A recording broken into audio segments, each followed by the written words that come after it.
සුබම සුබ දවසක් කියලා ප්‍රාර්ථනා කරනවා මගේ ආදරණීයන් හැමෝටම. වෙනදා හදනවා වගේ නැතුව මුරුංගා ව්‍යංජනය වෙනස්ම විදිහකට හදමුද? ඉතින් ඒකට මම මුරුංගා මෙතන අරගෙන තියෙනවා මෙන්න මේ විදිහට කෑලි කපා ගත්තා. අපි වෙනදා හදනවා නම් මේ කොළ පාට පුත්ත සෝරලානේ ගන්නෙ. හැබැයි මං කරපු විදිහ මෙන්න මේ රූපේ තියෙන විදිහට මං කරපු වැඩේ කොළ පාට පොත්ත සම්පූර්ණයෙන් ඉවත් කරගත්තා. මුරුංගා මද කොටස ඉතුරු වෙන විදිහට. ඉතින් ඊට පස්සේ මෙන්න මේ විදිහට තමයි පේන්නේ. මුරුංගා මදේ මං ගත්ත මුරුංගා ටිකක් නම් මෝරලයි තිබුණේ. ඔයාලා ගන්නකොට හොඳ මුරුංගා, ලපටි මුරුංගා, මෝරලා අඩුවෙන් තියෙන මුරුංගා ගන්න. ඉතින් මේ ටිකට ඕන වෙනවා ලොකු තක්කාලි ගෙඩියක් මං හීනයට කපලා අරගෙන තියෙනවා.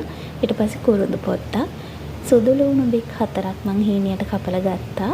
කරපිංචා දෙකක්, නයි මිරිස් කරල් දෙකක්, බීලෝණු ලොකු ගෙඩියකින් භාගයක් රම්පේ අරගත්තා මම. මෙන්න මේ ටික ඔක්කොම තමයි ඕන වෙන්නේ. මීට අමතරව ඕන වෙනවා අපිට පොල් කිරි සහ පොල් මිටි කිරි සහ පොල් වලින් අඹරගත්තු දෙවනි කිරි වලින් සුවල්පයක්. ඉතින් අපි මෙන්න මේ මුරුංගා ව්‍යංජනේ අලුත් විදිහට වෙනස්ම රසකට හදාගන්නේ කොහොමද කියලා අපි බලමුද? ඉතින් මම භාජනයක් ලිපේ තියලා තෙල් ටිකක් දාලා මේ තෙල් ටික රත් වෙගෙන එනකොට මම මේකට එකතු කරගන්නවා අබ ඇට තේ හැඳි භාගයක්. අබ ඇට තේ හැඳි භාගය එකතු කරලා මේ අබ ටික පුපුරගෙන එද්දී මම මේකට එකතු කරගන්නවා හීනයට කපාගත්තු සුදු ලුණු බිත්ති. සුදු ලුණු ටිකත් එකතු කරලා ඒකටම කුරුඳු පොතු කැබලි දෙකයි අපි කපාගත්තන තක්කාලි ටික මෙන්න මේ ටික එකතු කරගන්නවා. හීනයට කපාගත්තු සුදු ලුණු, කුරුඳු, ඒ වගේම තක්කාලි ටිකත් එකතු කරලා මම මේකට හීනයට කපාගත්තු දී ලුණු ගෙඩි භාගෙත් එකතු කරගන්නවා. දී ලුණු ගෙඩි භාගෙත් එක්ක හීනයට කපාගත්තු කරපිංචා ටිකයි අපි කපාගත්තනේ නයි මිරිස්. නයි මිරිස් වෙනුවට ඔයාලට පුළුවන් මිරිස් ගන්න. මම ඉතින් නයි මිරිස් මේකට යොදාගත්තා.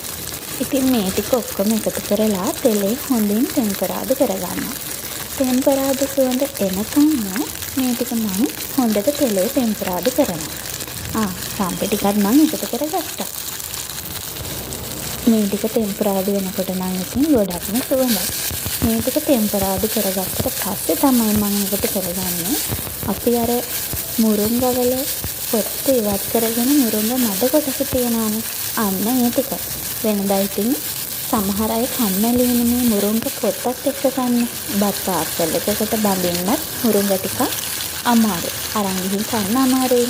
හැබැයි මෙන්න මේ විදිහට හැදුවොත් නම් බත් නලකට බඳින්න, කෝලකට යවන්න ඕනම වෙලාවකට අපිට මේක ගන්න පුළුවන්. ඉතින් මෙන්න මේ විදිහට මුරුංගා මඩ ටිකත් එකතු කරලා හොඳින් තෙලේ ටෙම්පරාදු කරගන්න. මේ ටික ටෙම්පරාදු වෙගෙන එද්දී මම මේකට එකතු කරගන්නවා කහ කුඩු තේ හැඳි භාගයක්.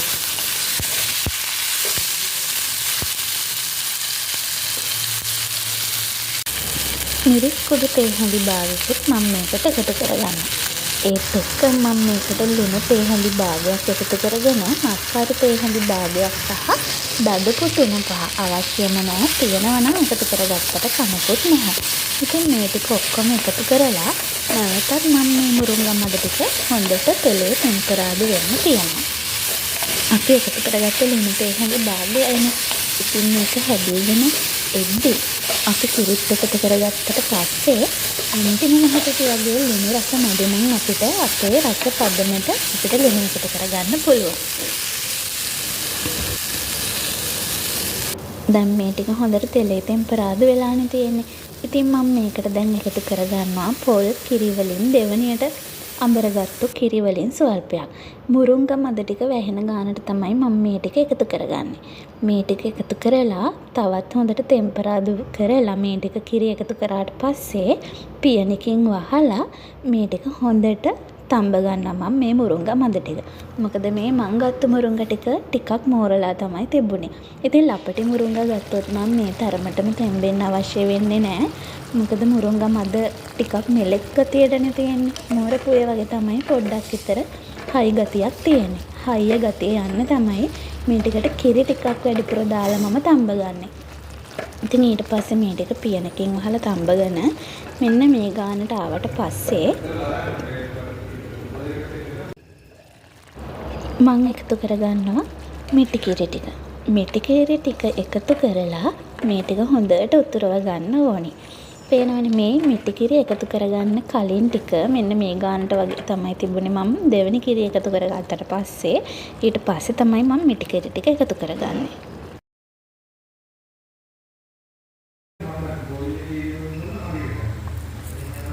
මිටි කිරි ටික එකතු කරගෙන මේ ටික හොඳට උතුරව ගන්නවා.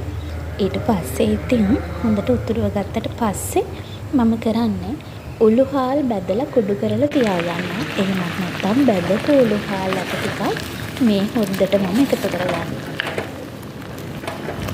ඉතින් වෙනද හදපු මුරුංග ව්‍යංජනයත් එක්ක වෙනස්ම විදිහට මෙන්න මේ විදිහට හදලා මේක රසට තිබුණා නම් හොඳයි නම් අනිවාර්යෙන් මටත් කියන්න අමතක කරන්න එපා. ඉතින් ඔයාලා තාමත් මගේ channel එක subscribe කරලා නැත්නම් subscribe කරන්න කියලා මම ඉතාමත් ආදරෙන් ඉන්න ගමන් අලුත් වීඩියෝ එකකින් ආයෙත් හම්බෙනක ගිහින් එන්න. එහෙනම් සතුටින් ආදරෙන් ඉන්න මම තේරෙයි.